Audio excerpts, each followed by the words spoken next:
Hello friends, welcome to my YouTube channel Ashutosh sir classes. आपण मैंने समस्ते भल थे मोर आशा। आज आम देखा Odisha civil service prelims exam notification आसी जाइए। आगुरी कही बहुत जल्दी सिविल सर्विस एग्जाम डेट आसी बोली। तो आज जो नोटिफिकेशन आसी civil service exam preliminary exam अच्छी 27/10/2024 रविवार दिन। तो आपण मान पाखे अच्छी आज के तारीख है आज है 12/8/10/18 मासर 18 दिन और 27 दिन बहुत दिन अच्छी।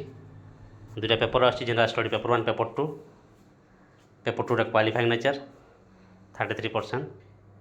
सो पेपर 1 भल से देखा पड़ो। सो डियर फ्रेंड्स,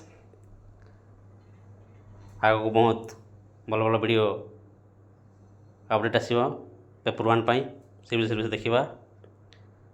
तो आम चैनल जब आपको भल लगे लाइक करेंगे, कमेंट करेंगे, शेयर करेंगे और जो मैंने नुआ अच्छा आम चैनल को सब्सक्राइब करेंगे।